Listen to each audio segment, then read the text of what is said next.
ना इधर ना उधर, सीधे मुद्दे पर नजर। और क्या है आज की खबर, आप देखना शुरू कर चुके हैं न्यूज़ 18 पुनीत के साथ। और इस बार जो खबर आ रही है वो इतनी ज़्यादा चौंकाने वाली है कि आप भी हैरान रह जाएंगे कि कहाँ तो बातचीत पटरी पर चल रही थी, ऐसा हम नहीं, अमेरिका कह रहा था। लेकिन दूसरी तरफ खबर आ रही है कि ईरान के ऊपर बड़ा अटैक हो सकता है। जी हाँ, ईरान की तरफ से वहाँ पर जो सेना तैयारी कर रही थी, और अभी एक इंटरव्यू जो सामने आया था उसके बाद इस बात की चर्चा पूरी दुनिया में होने लगी कि क्या वाकई में ईरान पर अटैक होने वाला है।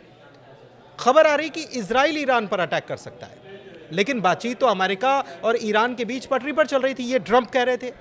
फिर ऐसी खबरें क्यों आ रही है, कहाँ से आ रही हैं, इन खबरों का सिरा क्या है और इसके बाद क्या होने वाला है, इसी चीज़ को आज हम बात करने वाले, डिस्कस करने वाले। मेरे वरिष्ठ सहयोगी अंकुर त्यागी जी मौजूद हैं, सीधे उनके पास चलते हैं और उनसे जानते हैं कि पहली खबर क्या आई है। सर देखिए, अक्सर हम अपने पुराने वीडियो में भी डिस्कस कर चुके हैं कि जो इस समय पूरी दुनिया में एक अलग तरह का डिप्लोमेटिक एनवायरनमेंट बना है, उसमें अमेरिका जो कुछ कहता है उसकी बात नहीं सुनी जा रही। अमेरिका कह रहा था कि भाई ईरान के साथ बातचीत करेंगे, लेकिन इज़राइल उससे खुश नहीं है। उसकी वजह क्या है? उसकी वजह यह है कि इज़राइल को लगता है कि ईरान का जो अपना प्रोपेगेंडा है या ईरान का जो मकसद है वो परमाणु बम बनाने का, वो उस पर अडिग है। बातचीत जो भी अमेरिका के ज़रिए हो रही है वो उसका कोई लॉन्ग टर्म में कोई बेनिफिट नहीं मिलने वाला। तो इज़राइल को लगता है कि ईरान के जो परमाणु प्लांट्स हैं, जहाँ पे उसके परमाणु प्लांट्स में जहाँ वो यूरेनियम बना रहा है, उनको अब तबाह करने का वक्त आ गया है, ऐसा इज़राइल सोचता है। अब इसमें पेंच क्या है? पेंच ये है कि अमेरिका का सपोर्ट नहीं है, क्योंकि अमेरिका ने जो अमेरिका के प्रेसिडेंट हैं डोनाल्ड ट्रंप, उन्होंने बेंजामिन नेतन्याहू से बात की, उन्हें कहा कि अभी बातचीत चल रही है, आप अटैक ना करें। लेकिन अब सूत्रों के हवाले से खबर ये है कि इज़राइल ने ये तय कर लिया है कि हम ईरान के न्यूक्लियर प्लांट्स पर अटैक करेंगे। तो इस वक्त की ये सबसे बड़ी खबर है कि इज़राइल ये फैसला कर चुका है कि हमें ईरान के न्यूक्लियर प्लांट्स पर अटैक करना है। दो चीज़ें हैं, दो सवाल इससे खड़े होते हैं। एक तो ये कि क्या इजराइल अमेरिका की नहीं सुन रहा है, और दूसरा ये कि क्या इजराइल अमेरिका के बगैर ये कर सकता है। देखिए, दोनों सवाल बहुत महत्वपूर्ण हैं कि क्या इज़राइल अमेरिका की नहीं सुन रहा है। बेसिकली इज़राइल इसको अपना एग्जिस्टेंशनल इशू मानता है, यानी कि वो मानता है कि मेरे अस्तित्व से जुड़ा मुद्दा है। क्योंकि ईरान जिस तरह से धमकी देता है, तो इज़राइल को लगता है कि आज नहीं तो कल मेरे अस्तित्व पर संकट खड़ा हो जाएगा। तो ऐसे में इज़राइल को लगता है कि अब नहीं तो कब, आज नहीं तो कल, कल नहीं तो आज, तो मुझे ईरान को परमाणु बम बनाने से रोकना ही है। तो ये इज़राइल की डॉक्ट्रिन है। अब इज़राइल इसी डॉक्ट्रिन को लेके ईरान के जो पावर न्यूक्लियर प्लांट्स हैं, 3 वैसे 4 हैं, तो उन तीनों को नष्ट करना चाहता है।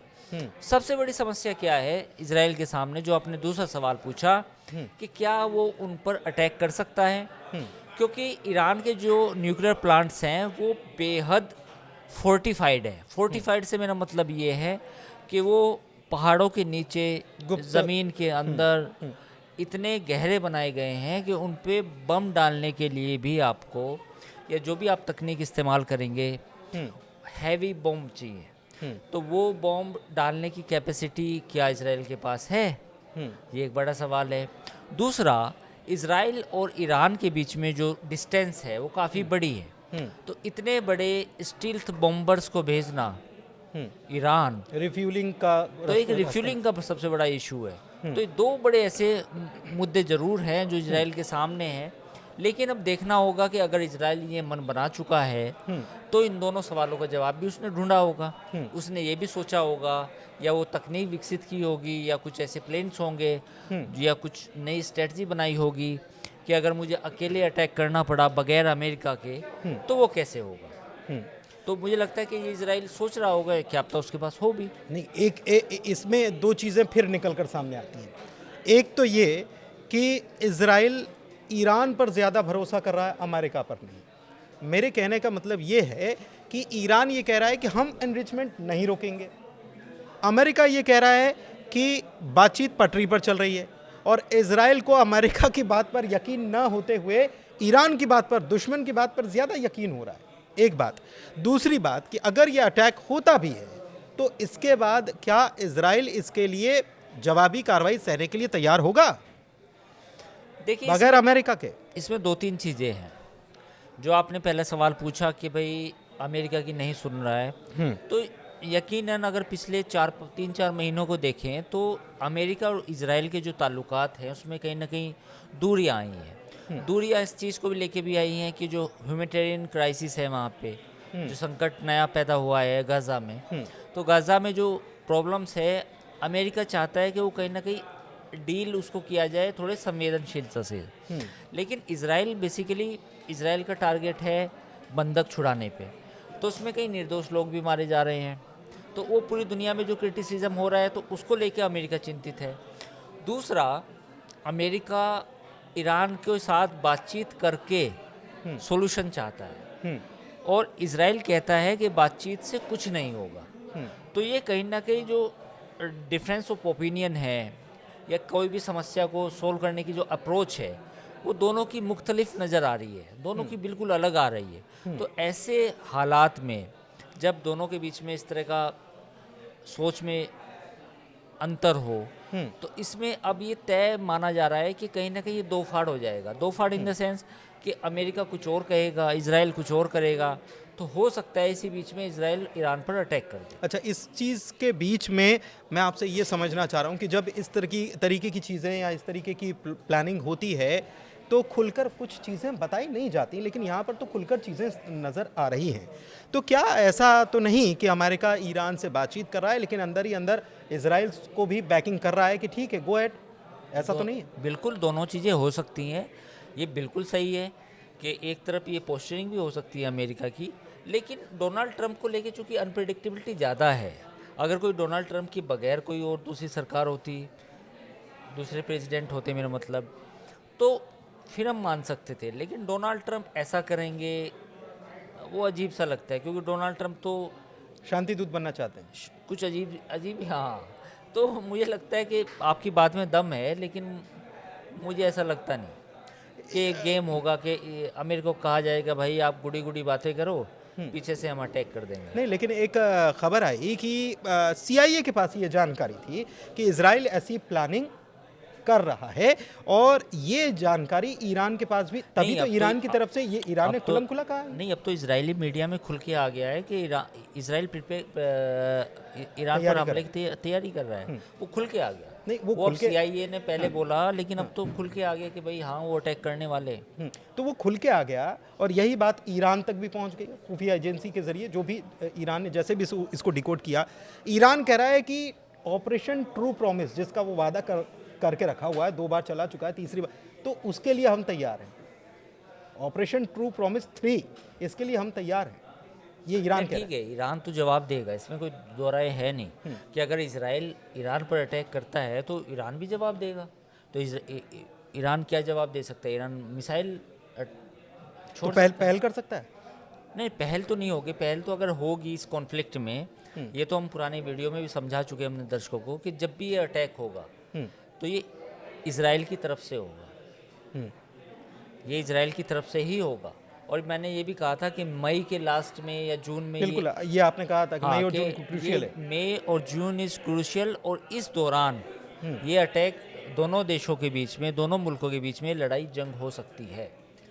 ये मतलब ये फुल फ्लेज वॉर होगा या प्रिसाइज अटैक्स या इस प्रकार की चीज़ें होंगी?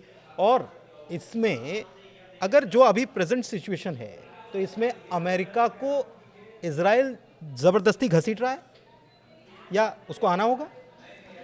नहीं, देखिए, अमेरिका और इजराइल के संबंध अलग तरीके से हैं। घसीटने वाली बात तो नहीं है।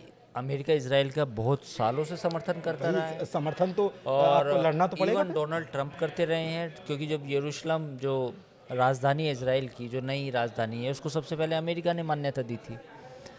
तो सपोर्ट तो है। मार्को रूबियो का अभी मैंने आपको साझा भी किया था, उन्होंने एक्सपर्ट पोस्ट उन्होंने किया था, हाँ, क्योंकि हम यहूदियों के साथ हमेशा से और उनकी हिस्टोरिकल है वो।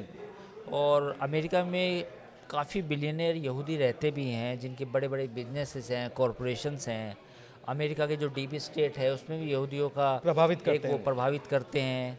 दूसरे, जो अमेरिका के काफ़ी साजो सामान जो काफ़ी सोफिस्टिकेटेड है, वो उसमें जो इजराइल की कंपनियां भी शामिल है, जो टेक्नोलॉजी विकसित करती हैं अमेरिका की डिफेंस कंपनी, उसमें इजराइल की कंपनियों का भी मदद मिलती है।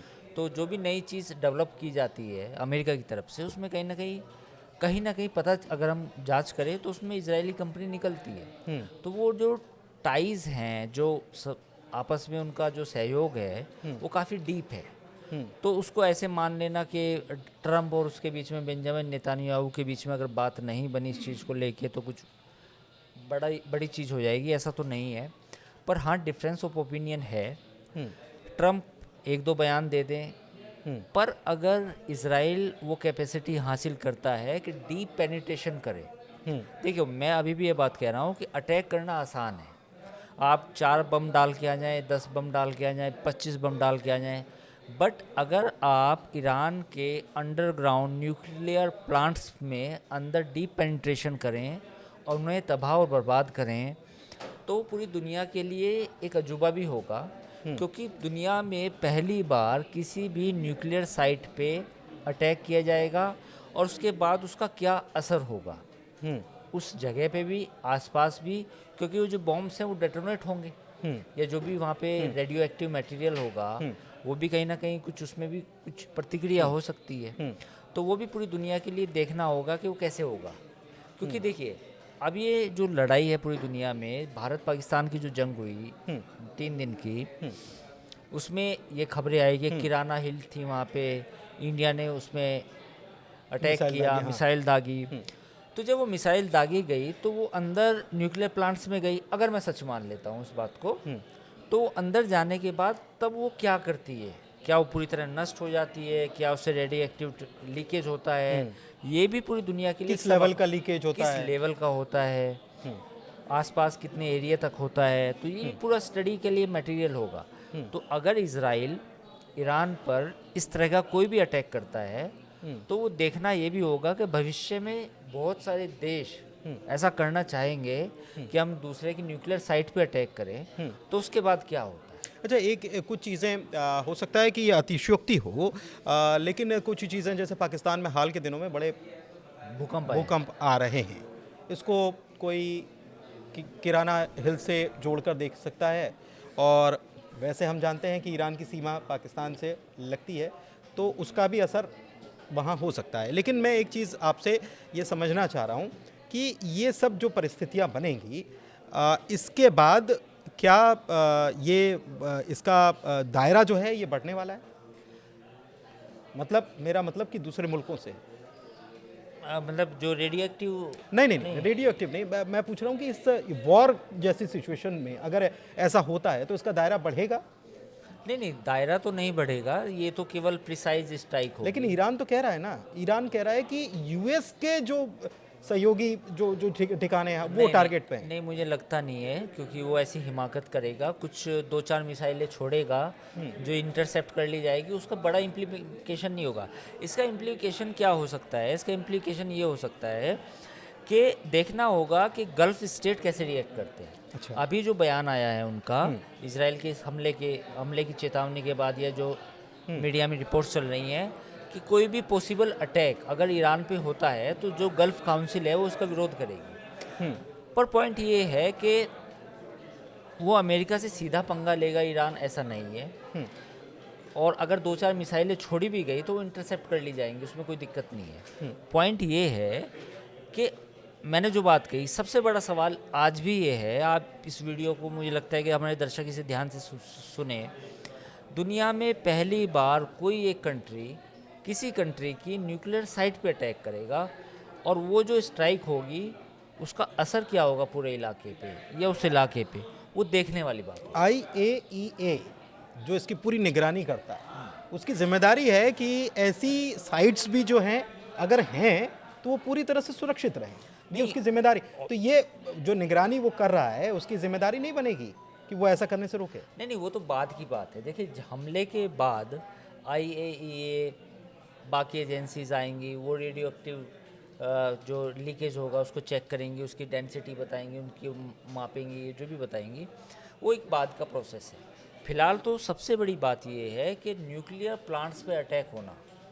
और वहाँ वो एक ऐसी जगह होती है जहाँ पे रेडियो एक्टिव मटेरियल रखा होता है, तो उस पर अटैक होना ये अपने आप में अनोखा होगा। अगर ऐसा होता है तो ये देखने वाली बात होगी। ठीक है, कुल मिलाकर बड़ी खबर है, ये बहुत बड़ी खबर है कि इजराइल अब पूरी तरह से मन बना चुका है। अमेरिका कह रहा है कि हम कूटनीतिक तरीके से इसको निपटेंगे, लेकिन इजराइल कह रहा है नहीं, ये हमारी अस्मिता का सवाल है, ये हमारे अस्तित्व का सवाल है।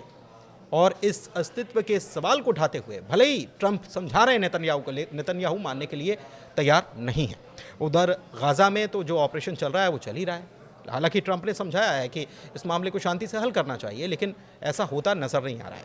ईरान पूरी तरह से तैयार है, अपनी फौज तैयार करके बैठा हुआ है, और ईरान की तरफ से ये कहा गया है कि हमारी उंगली जो है वो ट्रिगर पर है, तो कोई भी गुस्ताखी अगर की तो जवाब डबल ट्रिपल तरीके से दिया जाएगा। ऑपरेशन ट्रू प्रॉमिस भूलिए मत। फिलहाल इस वीडियो में इतना ही। चर्चा कैसी लगी ज़रूर बताइएगा, कमेंट करिएगा, और हमारे चैनल को लाइक कीजिए, सब्सक्राइब कीजिए। बहुत शुक्रिया।